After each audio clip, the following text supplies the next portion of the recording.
Bem-vindos à palestra de segurança de aplicações aprendendo com os erros dos outros. Meu nome é Rafael Brinhosa, estarei aí palestrando hoje para vocês.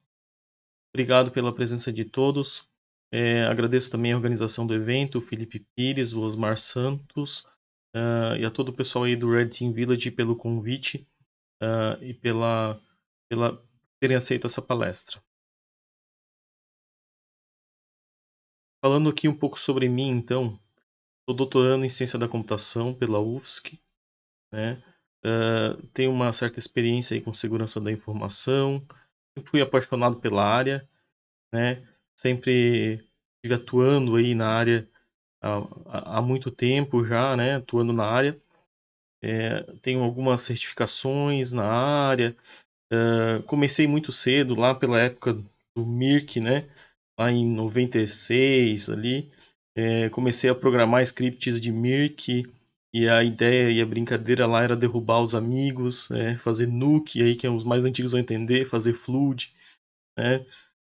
E se tornar OP do canal, né? Sou dessa época aí, então comecei programando script de Mirk, né? Fazendo depois programação em Delphi ali, depois por 98 comecei nessa parte de programação, né? E fui me especializando, né? Nessa época eu já sonhava aí numa DEFCON, uma Black Hat, né? Comecei a sonhar aí com entender melhor sobre segurança e aprendendo, né? E crescendo aí na área. Tive a primeira empresa, essa primeira empresa teve o site hackeado, né? Teve mais de uma vez o site hackeado, uma vez um e-commerce com senha padrão, depois tive um outro site lá sem validação de entradas e foi invadido da mesma forma também. Então fui aprendendo aí com os erros e acertos, né? E agora tento ser um pouco mais inteligente e aprender também com os erros dos outros, né? Não só eu cometendo os meus próprios erros. Nessa carreira aí, depois de ter minha primeira empresa, fiz alguns estágios e acabei indo trabalhar na EDS. Né? A EDS era uma empresa americana de 180 mil funcionários que foi comprada pela HP. E por entender de segurança, né, eu comecei a fazer testes nas aplicações da EDS, que eram aplicações da General Motors, né, a EDS desenvolveu sistemas para General Motors, e acabei encontrando vulnerabilidades nos sistemas da EDS, e nesse contexto, né, fui convidado para fazer parte do Global Security Testing Board da EDS, então estabelecendo as melhores práticas para teste de segurança dentro da EDS, né. Nisso, acabei minha graduação em Sistema de Informação, comecei mestrado em Computação, área de segurança, né? E acabei entrando na Dell. Na Dell eu fazia parte do time de Security Consulting, mas também fazia parte do Red Team, né? Que era um pessoal de hackers da Dell, que ficava na Malásia. Então tinha reunião às 2h30 da manhã para poder ter reunião com o pessoal, né? Trocar ideia e aprender, né? A Dell era interessante que isso lá em 2009, 2008, eles já tinham a ideia de hackear ela mesma, né? A ideia do hack yourself, né? E então a Dell aprendi muito na Dell nesse tempo, né? Depois fui para a Neogrid, trabalhei 7 anos lá, trabalhei na Lavon, que faz parte do S-Bank, e passei para professor do Instituto Federal Catarinense, né? Então é onde eu estou atualmente como professor do Instituto Federal Catarinense. E aí fui aprendendo cada vez mais aí sobre segurança e desejo aí sempre estar trocando informação com o pessoal, aprendendo, ensinando, né? E essa área a gente sempre tem o que aprender e também o que ensinar. Então por quê? Por que a gente precisa pensar em segurança de aplicação, né? Por que aprender com os erros dos outros nessa área, né? Bom, a gente sabe que segurança, né? A gente não adianta ter o melhor firewall do mundo, né? Se a sua aplicação estiver insegura, né? A porta vai estar aberta e você precisa ter uma porta 80 aberta, uma porta 443 aberta, né? Então não tem como o firewall não vai proteger, né? Um ataque, uma aplicação, né? Uma entrada maliciosa ali, né? Salvo em certos casos, né? Mas assim, então a gente precisa se preocupar com o software, né? Precisa se preocupar com a segurança da aplicação e não só com a segurança de comprar firewall, comprar antivírus, comprar, né, esse tipo de coisa. A gente tem que sempre se preocupar com segurança, né? E esse nosso escopo tem aumentado a cada ano, né? Agora a gente tem que se preocupar com a segurança da nuvem, né? A gente tem que se preocupar uma série de coisas, são terceiros que têm às vezes os nossos dados, né? E aí por aí vai, né? Então, alguns dados, né? Um tempo médio de 191 dias para uma empresa conseguir detectar que foi invadida e mais 66 dias para conter uma invasão. E um prejuízo médio, né, de 3,62 milhões de dólares provenientes de invasões, né? Então, e de acordo com o Ponemon Institute, aí, uma pesquisa de 2017. A gente vê que as empresas ficam, né, são invadidas e ficam muito tempo sem detectar uma invasão, né? A gente e demoram mais tempo ainda para conter a invasão. Então a gente vê que esses dados aí comprovam e corroboram com essa questão. E o impacto no bolso, né? Então as empresas começaram a se preocupar mais com segurança, porque quando impacta o bolso, né, a gente começa a se preocupar. Então, o tempo médio para o aparecimento de um exploit após a publicação de um POC, né, caiu de 9 dias, né, em 2019 para 2,7 dias em 2020. Então, a gente surgiu uma prova de conceito, o pessoal já está fazendo exploit, já tem um módulo para o Metasploit, aí o pessoal já sai rodando, né, e vasculhando a internet inteira aí, tentando atacar ou descobrir vulnerabilidades, né. Quer ver então quando tem esses bug bounties, né, o pessoal sai rodando exploit, POC em tudo é, que é site aí para tentar conseguir um dinheirinho aí com bug bounty, né. Então vamos para alguns casos aí de erros dos outros, né, como a gente comentou. Então a gente tem a Equifax, né, um caso muito famoso aí, seria como fosse o Serasa americano, né, empresa de score de crédito, né, que expôs os dados de 143 milhões de pessoas porque não atualizou o software, né. Aqui uma frase, né, sabemos que os criminosos exploraram uma vulnerabilidade em nosso site para os Estados Unidos. O Apache Struts CVE 2017-5638, né, disse a Equifax em um comunicado, né. E se vocês forem lá ver essa CVE aqui, já tem exploit para ela, né. Já tem, então já estão explorando aí essa vulnerabilidade aí agora mesmo já há muito tempo, né. Uma questão também a Apache Struts, né, que é quase um queijo suíço, né. De vez em quando surge uma vulnerabilidade aí de RSE, né, Remote Command Execution, aí uma vulnerabilidade grave explorando a Apache Struts, né. Então quem tem Apache Struts tome muito cuidado, né. Aqui o exploit, tá? Então aqui então a prova de conceito, né. A gente pode ver aqui nesse exploit aqui que ele estava verificando qual era o sistema operacional. Se fosse o Windows, ele ia executar um CMD. Se fosse Linux, ele ia usar o Bash, né? Ia mandar então o comando lá para esse servidor. Vocês veem o risco, né? Isso tudo aqui via URL, né? Então, fazendo um request, né? Na verdade, fazendo um request do tipo post. Na verdade, não é via URL, né? Mas executando então um request do tipo post, né, você pode mandar lá o comando que quer executar. Então, nesse caso aqui, quero saber qual é o usuário que está rodando esse web server, né? Se ele disser que é um root, então o cara seguiu uma pior prática ainda, né? Tá rodando o servidor web como root, lá tá tomado o servidor, né? Se for aí um Apache e tal, ele vai começar então a explorar e o servidor até fazer uma escalação de privilégios aí e tomar o servidor, fazer aquele ataque transversal aí, né? Então desenha aqui um exemplo do ataque, né? Uma coisa muito simples, né, de explorar. O cara deixou de atualizar um pacote do Apache Struts, né?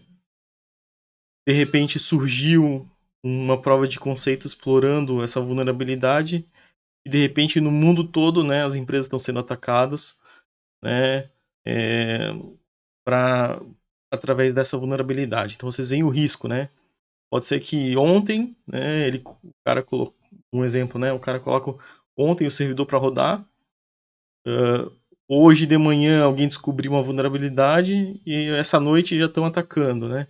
E se você tem uma empresa que tem tanta exposição, né, como a Equifax, se você não tem uma boa política de patch management, né, de gestão de patches, atualização, né, ou não tem sorte, ou não tem uma defesa em profundidade suficiente, né, para mitigar esse tipo de ataque, você vai ter essa exploração, né? Então aqui um exemplo. Agora então aqui relembrando um pouco sobre o conceito de janela de vulnerabilidade, né? Então a gente tem aí o nível de risco, né, de acordo com o tempo da vulnerabilidade. Então, quando uma vulnerabilidade é descoberta, né, ela tem um risco aqui já muito alto, né? É tornada pública, aumenta o risco, né? A vulnerabilidade é conhecida do fornecedor, né? Aumentou o risco, né? O fornecedor avisa os seus clientes que existe essa vulnerabilidade, né? Depois as ferramentas de IDS desenvolvem assinaturas para tentar proteger, né? Fazer um virtual patching aí, né? Um IDS, um AF vai tentar proteger, né? Então vai diminuir um pouco o risco por causa disso, mas daí um patch é publicado, até que o pessoal começa a aplicar o patch, vai baixando o risco, né? Então aqui o risk level vai baixando, e o patch instalado em todos os sistemas afetados, o risco baixou, né? O problema é que nunca é aplicado em todos os sistemas afetados, né? Muita gente não deixou o sistema lá, esqueceu e tal, só vai saber quando o sistema for invadido, né? E aí também tá problema, por isso que o risco também não zera, né? Então o risco sempre vai existir. E aí a gente vai tendo um legado, né? Um legado de vulnerabilidades às vezes não mitigadas, né? Às vezes é por onde o pessoal ataca, né? Eu trabalhei numa empresa e eles tinham muitos sites, muitos sistemas, né? E um desses sites aí estava lá no Japão, hospedado, quietinho lá, esquecido, né? E a empresa só foi relembrar dele quando sofreu um defacement, né? O site foi desfigurado, apareceu lá hackeado por tal time, né? E daí corre atrás do prejuízo, né? Será que tinha dado sensível? Que tipo de informação tinha nesse site hackeado, né? Por que foi hackeado? Que foi, que brecha foi explorada, né? Então daí é correr atrás do prejuízo. Então essa aqui é a janela de vulnerabilidade, né? A gente sempre tem que tentar também estar atento aí para estar fazendo essas atualizações, né? Sempre que possível. O problema é que atualizar muito cedo, às vezes a gente aplica um patch que, né, quebra a banca, né? A gente já viu patches aí que foram publicados aí que quem instalou primeiro teve tela azul, teve um monte de problemas, né? Mas também demorar para fazer o patch também pode causar problema porque daí você é invadido. Então por isso às vezes uma defesa em profundidade pode ajudar até certo ponto. Talvez um sistema que tivesse, se a Equifax tivesse um Web Application Firewall na frente bem configurado, né? Talvez teria pego aquele ataque, né? Não teria sido explorado, né? Mas aí são suposições, tá? Então aqui só vendo um pouquinho mais de perto, né? Toda a janela de vulnerabilidade que eu expliquei já. Então desde a descoberta da vulnerabilidade, tornada pública, é conhecida do fabricante, fabricante avisa os clientes, as ferramentas de proteção se atualizam, o patch é publicado, patch conhecido, patch instalado em todos os sistemas. Então tem todo esse tempo aqui, né? Que pode acontecer a exploração e depois ainda continua. Quem não aplicou o patch, né? Continua vulnerável. Então resultados, né, para o Equifax, prejuízo até o momento de 2,8 bilhões de reais. Imagina o prejuízo para a imagem da empresa, prejuízo. O presidente da empresa, que era o CEO, era presidente da empresa há 20 anos, ele teve que renunciou. Né? Olha a quantidade de prejuízo por causa da falha falha da aplicação que estava usando uma biblioteca e se tornou insegura, né? Foi descoberta a vulnerabilidade para a biblioteca Apache Struts. Então, as ações, né? A gente vê aqui uma queda de $141, tá? Para $92, né? Então, uma queda de 65% nas ações da Equifax assim que aconteceu o problema, né? Então, olha o prejuízo aí para os investidores. E detalhe, pessoal, ainda teve gente, diretores que venderam as ações antes que o vazamento tivesse se tornado público. Eles venderam as ações e acabaram sendo presos. Então, aí ficou feia a coisa, né? Então, como podia ter sido evitado, né? Patch management, então a gestão dos patches, né? Fazer atualização, né? Ter uma lista do que você usa, que sistemas você usa, que bibliotecas que esses sistemas usam, né? Para fazer essa atualização, né? Sempre que possível. Usar um Web Application Firewall, né? E então ter sempre muito cuidado então com bibliotecas inseguras, né? Principalmente essas que já têm até uma fama, né? O pessoal, pô, já sabe que a parte Struts já aconteceram alguns problemas, né? Tomar bastante cuidado com ele, né? Então ter uma política aí de asset management, né? Saber quais são os seus ativos expostos na internet, né? Quais são os seus ativos críticos, os de maior risco, né? Os que têm dados de maior risco, né? Saber as tecnologias que esses ativos utilizam, né? E fazer então a gestão de patches, atualizá-los, né? E defesa em profundidade com Web Application Firewall, né? E outras camadas de segurança que são possíveis de aplicar. Agora vamos para o próximo caso, Marriott, a rede Marriott de hotéis, né? Dados vazados de 5,2 milhões de clientes, incluindo então detalhes de contato, por exemplo, nome, endereço de correspondência, endereço de e-mail, número de telefone, informações da conta de fidelidade, por exemplo, número da conta e saldo de pontos, mas não senhas, né? Detalhes pessoais adicionais, por exemplo, empresa, sexo e dia e mês de aniversário. Parcerias e afiliações, por exemplo, programas e número de fidelidade de companhias aéreas vinculadas. E preferências, por exemplo, preferência de estadia, quarto, preferência de idioma, né? Então, muito dado sensível armazenado aqui. Então, como que aconteceu, né? Teve um comprometimento de senha de 2 funcionários de hotéis operados e franqueados sob as marcas da Marriott, né? E que usaram o aplicativo, então, para fornecer o serviço aos hóspedes do hotel, dos hotéis, né? Então, tu vê com o comprometimento da senha, né? Que pode ter sido através de um phishing, por exemplo. A gente teve, então, uma exposição de 5,3 milhões de dados. Olhem o risco, né? Resultado, né? O Marriott Hotels tão recentemente foi multado em 18,4 pounds, né, libras, milhões de libras, né, pela GDPR. Então aí vem a questão do compliance, né, e aí vem a multa, né, que agora é passível de multa. Então, tanto lá fora com a GDPR e outras leis, né, de privacidade, quanto aqui com a LGPD. Então agora a gente não pensa mais em segurança só porque a empresa realmente quer se manter segura e tal, existe a necessidade, mas também pensando na questão do bolso, né? E a queda, né, das ações de $143 para $59. Vocês veem a queda aqui brusca das ações da empresa, né? Depois desse vazamento de dados. Então, como podia ter sido evitado, né? Identificação de anomalias, né? Como que a conta de 2 funcionários, né, pode vazar 5,3 milhões de registros, né? Então, poxa, se você contém uma identificação de acesso às APIs, por exemplo, né, que foram exploradas para isso, né, você vê que tem um volume grande de dados sendo extraído, né? Então, identificar anomalias, né, comportamento do usuário, né? Bom, o cara que está aqui na minha franquia, né, num hotel aqui no Brasil, por que ele está, um exemplo, né? Por que ele está extraindo dados de clientes da nossa rede na Europa, por exemplo, né? Então, usar o Need to Know Bases, né, um controle de acesso, né, uma autorização bem definida.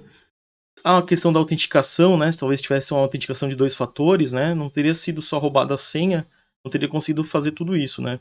Teria que ter um segundo fator aí para conseguir acessar o sistema. Então, se for pensar, foi uma falha de autenticação, né? Poderia ser de 2 fatores, né? Então eu ajudaria a identificar, a evitar esse ataque. Foi uma falha de autorização, né?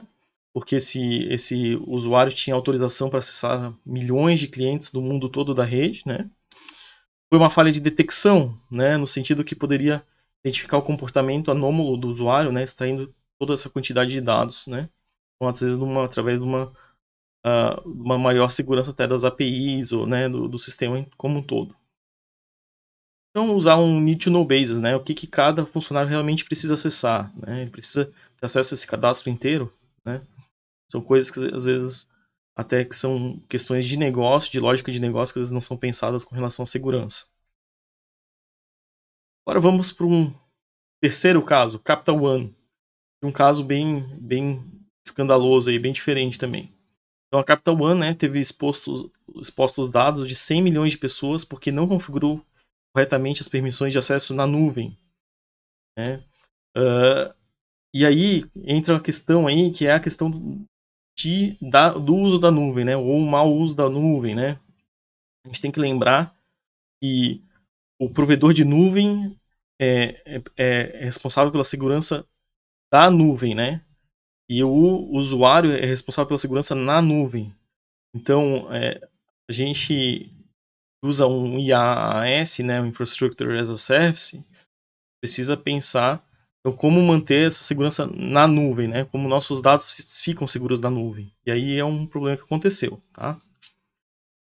Então, um exemplo de ataque, né? Foi um server-side request forgery, tá? Um request então para o IP 192.168.192.168, que é o IP da instância da Amazon interno, né? E foram feitas requisições dentro da rede interna.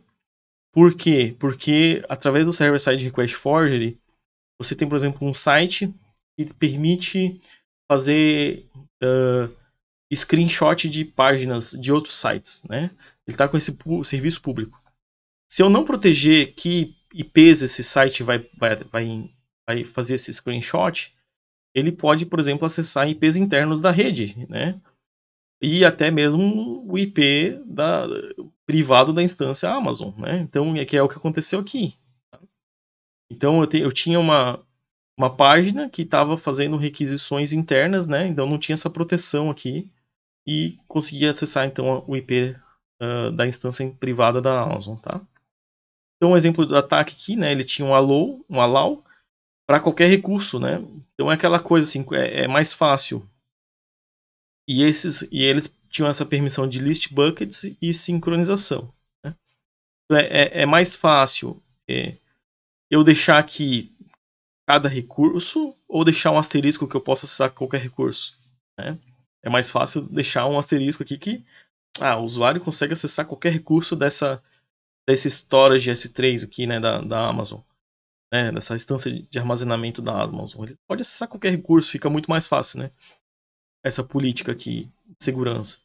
Mas o que é mais seguro? Eu listar aqui, fazer um whitelist aqui de que recursos ele pode acessar, né? Ou deixar, né, acessar tudo. Fica muito mais seguro eu estabelecer quais recursos ele tem acesso, né? Mas assim, estava mal configurado, né? Um usuário se achava anônimo, né? Ele foi lá e explorou essa vulnerabilidade e conseguiu listar esses dados aí de mais de 100 milhões de clientes da Capital One, gerando um prejuízo enorme, né, pessoal? E daí o FBI começou a investigação, né, e conseguiu lá o canal do Slack, né, que ele falava assim, falando com o amigo dele, né, ela falando com o amigo dela, skit shit, né, don't go to jail, please, né, não vá pra prisão, por favor. Aí, não, eu não vou pra prisão, né, o Erratic aqui. Eu tô usando aqui, eu tô super anônimo, né, tô usando essa VPN anônima aqui, né, essa VPN iPredator, usando o Tor, usando S3 para acessar o S3 e tal, tudo isso aqui, né? Eu estou arquivando, tá tudo criptografado. Não quero que isso fique andando por aí. Eu vou encontrar um lugar para armazenar essa informação toda que eu extraí, né?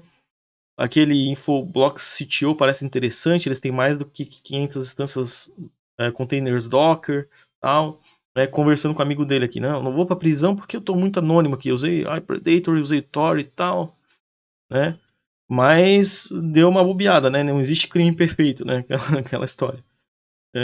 Então ele, ao mesmo tempo, falou lá no Slack, daí falou no Twitter, né?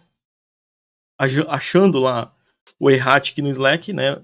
Achou o login aqui, o nome de usuário do Twitter, né?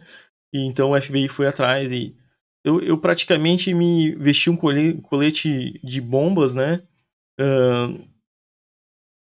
Fazendo colhendo essas informações do Capital One e admitindo isso.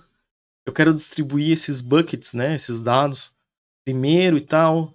Existem Social Security Numbers com nomes completos e data de nascimento. Então, Social Security Number seria como fosse o nosso CPF nos Estados Unidos, só que um dado um pouco mais restrito ainda, né?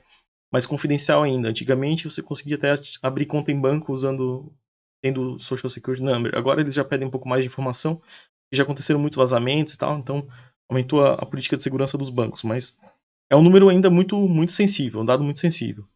E com nomes completos e data de nascimento, né? Quanto site que tem aí que pede data de nascimento, nome completo, tal, para CPF, né? Para recuperar a senha, né? Então, vocês veem o risco aí. E daí, resultado, né? O hacker, né? Ela pegou 5 anos de prisão ou 250 mil dólares de multa. A empresa teve 400 milhões de reais de prejuízo. Mas olha o tamanho do prejuízo aí, né? Por causa dessa brincadeira. Um prejuízo muito grande para a empresa, tá? Como poderia ter sido evitado? Então, corretas permissões de acesso no S3, uso de privilégio mínimo, né? Então, e usar então a lista de recursos com a política restrita de recursos, né? Sobre que recursos cada usuário pode acessar. Bloqueio de requisições aos servidores internos, né? Protegendo contra o server-side request forgery, né? Então, existem algumas técnicas, né? Tu faz uma validação das entradas para evitar o server-side request forgery, faz um bloqueio de uma lista de IPs internos, ou melhor ainda, faz uma lista branca do que pode ser acessado nessas requisições que envolvem o lado do servidor, tá? Dessa forma poderia ter sido evitado toda essa dor de cabeça evitada também. E aí, às vezes com o pentest, né, eles poderiam usar algumas ferramentas aí de scan de S3 e tal, e também encontrar essa vulnerabilidade, né, antes que fosse hackeada, né, de forma maliciosa aí, com os dados expostos. Falando aqui então da Lei Geral de Proteção de Dados, né, pessoais, né, já que a gente está no português track, né, a gente está falando aqui em português, vamos falar um pouquinho aí da nossa lei no Brasil, né. Então a Lei Geral de Proteção de Dados fala que no capítulo 7º aqui da Segurança e das Boas Práticas, seção 1ª, artigo 46, né, da segurança e do sigilo de dados, os agentes de tratamento devem adotar medidas de segurança, técnicas e administrativas aptas a proteger os dados pessoais de acessos não autorizados e de situações acidentais ou ilícitas de destruição, perda, alteração, comunicação ou qualquer forma de tratamento inadequado ou ilícito, né? Então, os agentes de tratamento devem adotar medidas de segurança, técnicas administrativas aptas a proteger os dados pessoais, né? Então, as empresas elas precisam tomar essas medidas, né, para evitar os acessos não autorizados, né, situações acidentais ou ilícitas de destruição, perda, alteração, comunicação, forma de tratamento inadequado ou ilícito. Então, aqui está bem explicada, né, essa norma que a gente é responsável também pela proteção da informação, né? A empresa, a organização, ela é responsável pela proteção da informação. Então, como aprender a se proteger? Então, a maior fonte de informações aí ainda, né, hoje é a OWASP, né? Então, o Open Web Application Security Project, né? Tem muito material gratuito, né? Muitas cheat sheets, né? Aquelas listas de dicas, né? Muita informação aí para ajudar na proteção e a entender como se fazer a segurança do software, né? A segurança de aplicações. Então, existe, por exemplo, a OWASP Top 10, né? Então, de 2017 aqui, que também deve ser atualizado em breve, mas que fala assim as 10 vulnerabilidades mais críticas de aplicações web, Então essa aqui é a lista assim, do que a gente não pode ter de jeito nenhum, né? E existem outras vulnerabilidades ainda, né? Mas essas são as top e a gente também tem que prestar muita atenção. Então vulnerabilidades de injeção, né? Injeção de LDAP, injeção de SQL, por aí vai. Autenticação quebrada, né? Exposição a dados sensíveis, XML, External Entities, né? O XXE, né? Controle de acesso quebrado, erros de segurança, cross-site scripting, deserialização insegura, usando componentes com vulnerabilidades conhecidas. E aqui a gente fala, por exemplo, aqui a gente pode falar que aqui é o caso, né, da Equifax, né, o Apache Struts, né, registro e monitoramento insuficientes. Aqui a gente pode falar um pouco da Marriott, né, não tinha monitoramento suficiente, né, erros de segurança, acaba entrando aqui um pouco a questão da Capital One, né, seria a questão de configurações e tudo mais. Então aqui o WASP Top 10 é uma lista que, né, toda organização precisa saber, né. Aqui uma dica aqui pra gente fazer um teste rápido, às vezes eu quero fazer um teste rápido, né, usando diferentes vetores de ataque aqui, o XSS Poliglota pode ajudar nisso, né. Então o que ele faz? Ele, para testar o cross-site scripting, a gente vai, né, numa página e entra com esses inputs maliciosos aqui. Ele tem ele é uma concatenação de diversos scripts que quebram diversos contextos, tá? Então é interessante para um teste rápido, né, de uma aplicação. Eu vou fazer uma demonstração aqui, então, de como a gente pode fazer um teste rápido aqui, né, do, do CSS Poliglota. Então, se vocês conseguem ver aqui minha tela,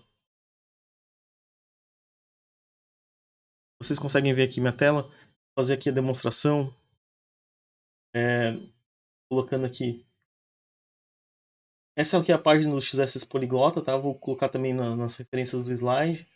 Né? Então eu posso pegar e explorar ele aqui, ó. Essa aqui é uma página, pessoal, para vocês saberem, essa aqui é uma página da IBM AppScan, né? Que era uma página do Watchfire, que é um banco fake, tá? Então é um banco fake, né? Claro que é uma página de teste, então ela é cheia de vulnerabilidades, né? Então vocês podem brincar aqui, né? Às vezes para aprender, ou podem passar pro seu pessoal aprender aqui. Então, fazendo aqui, então tem vários falhas de segurança. Então uma falha aqui no search aqui, ó. Se eu der um go aqui, né? Ó, explodiu já aqui um pop-up, né? Quer dizer que foi executado minha instrução JavaScript aqui, né? E aqui é um cross-site script, então um exemplo de exploração de cross-site script, né? Usando então o XSS Poliglota. O que é interessante, né? Então, como eu falei, ele quebra vários contextos. Ele está dentro de um HTML, está dentro de uma tag específica, né? A gente pode ver lá aonde ele foi explorado, foi colocado, né? Então aqui, ó, nos resultados, tava dentro dessa tag aqui, né? Mas às vezes existem outros contextos, né? E usar então o CSS Poliglota pode ajudar aí a identificar então essas vulnerabilidades aí, tá, pessoal? Então só um exemplo aqui do XSS Poliglota, tá? Que é um exemplo aí do que pode ser feito aí para identificar vulnerabilidades. Aí uma dica rápida, né, prática, tá? Agora voltando aqui também falando um pouco assim no que pode ajudar também a se proteger através de automação, né? Eu fiz aí um projetinho, né? Comecei, tá bem bugado para falar a verdade, né? Eu vou tentar atualizar até, que é o SciSec Tests, né? Então eu faço o que? Eu rodo uma série de ferramentas usando o Docker, né? E automatiza uma série de testes, tá? Então vou dar um exemplo aqui para vocês darem uma olhadinha aqui, voltando aqui, né? SciSec Tests aqui, o que ele faz? Ele não liguem muito pro código meio bugado aí, mas a intenção é boa, tá? Então aqui, o que o SciSec Tests tem, né? Se vocês forem olhar aqui, né? Ele tem então, ele faz algum wget, né? Ele tem ali uma série de ele baixa os sites, né? Então ele usa um Chrome Headless Browser, né? Baixa o site que você está tentando testar, ele baixa os certificados, né? Ele faz um download das páginas, ele faz o build with W3Tech tentando identificar as vulnerabilidades, baixa o vírus total, ele dá um check malware ali para tentar identificar os malwares, ele checa o certificado, ele tenta baixar a página, ele vê se tem informações no PageBin sobre aquele domínio, ele tenta identificar redes sociais, ele roda um ASP-ZAP, tá? Ele roda uma análise do certificado SSL, usa o SSLize, ele roda um Nmap tentando baixar os banners, identificar vulnerabilidades nos headers, nos security headers. Ele roda um SQL Map fazendo um crawling nos forms. Ele roda um SQL Map tentando explorar automaticamente, tá? O que ele encontrou. Ele faz uma sublistagem de diretórios com sublist 3. Faz um subbrute também tentando encontrar diretórios ocultos. Ele roda um Nikito, né? Tentando encontrar então vulnerabilidades no servidor e nas versões utilizadas do servidor web. Ele roda um Dear Search também, tentando encontrar diretórios. Roda um GoBuster também. Então, e depois ele roda um Sudomi, que é para tentar identificar então subdomínios e tal daquele domínio. Então ele basicamente ele vai encontrando, tentando encontrar vulnerabilidades na aplicação e tentando listar tudo que tem nela para depois você poder fazer um teste mais abrangente, né? A ideia mesmo é automação, né? É um código que precisa ser melhorado, mas já dá para aproveitar alguma coisa, tá, pessoal? Então roda uma série de containers Docker aqui e ferramentas que já estão containerizadas, né, para tentar fazer os testes de segurança de forma mais automatizada. Vai jogando os resultados para uma pasta, né? Então ele cria uma pasta e vai jogando os resultados para essa pasta.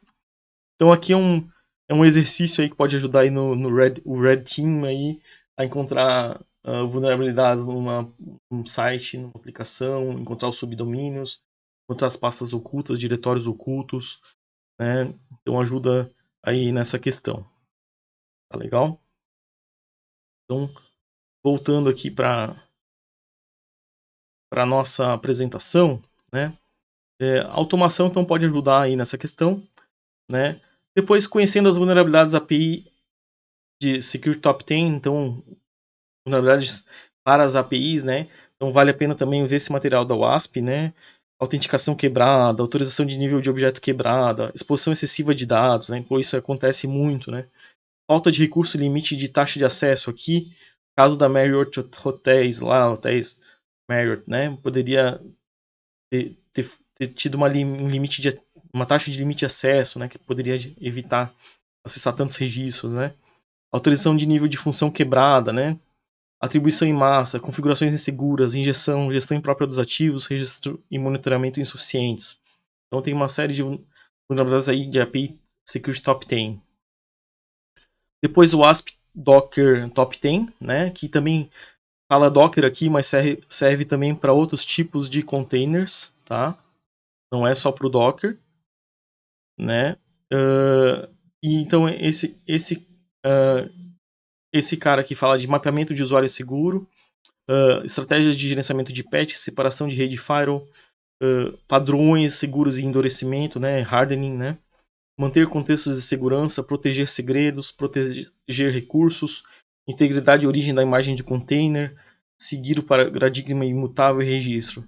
E aqui, pessoal, uma que deve tomar muita atenção é essa questão da integridade e origem da imagem do container, né, porque o pessoal publica container aí de qualquer jeito, né, pode ter container inseguro.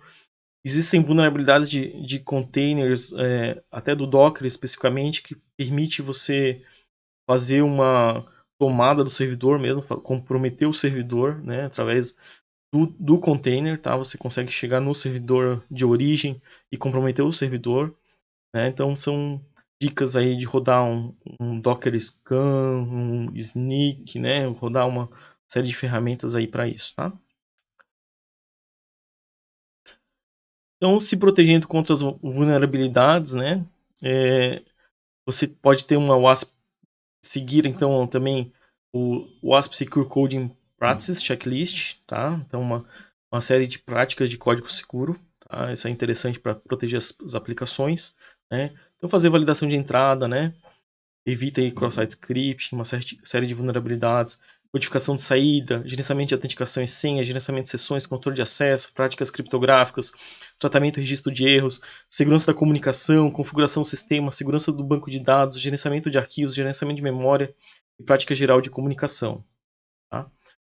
O WASP Testing Guide versão 4, tá? Então esse aqui é uma fonte muito rica também, né? Explica como testar as vulnerabilidades, que tipo de teste para cada tipo de vulnerabilidade, por exemplo, vulnerabilidade de upload, né? Então tem um campo de upload numa página, né? O que eu tenho que testar do lado no sistema? Upload de vírus, faz checagem de malware nos arquivos. Upload extensão, tá? É uma extensão válida. Conteúdo, checa conteúdo, né? O MIME-Data ali com o que é conteúdo. Então, por aí vai, tá, pessoal? Então, aonde que é armazenado esse arquivo, né? Então, para upload tem uma série de testes, e assim para download, uma série de testes, para cada coisa, uma série de testes no ASP Testing Guide aí, que foi até atualizado recentemente e estão sempre trabalhando novas versões, tá?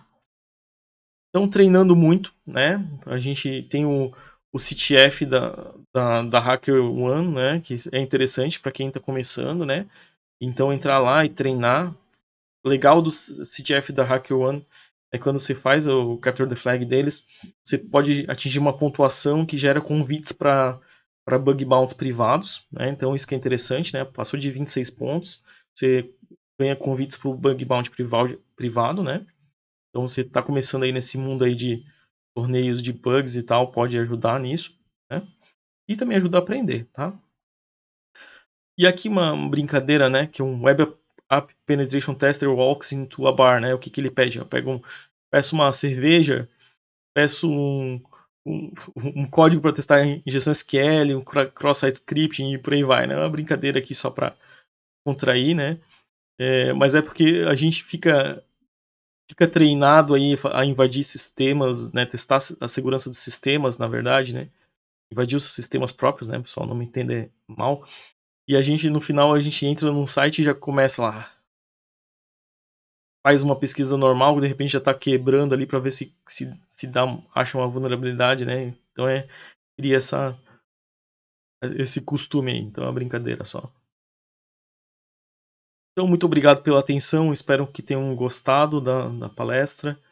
Fico à disposição, né, no Twitter, @brinhosa, no LinkedIn, podem me conectar comigo lá. E fico à disposição aí também para tirar qualquer dúvida. Muito obrigado pela atenção e até a próxima, pessoal. Valeu!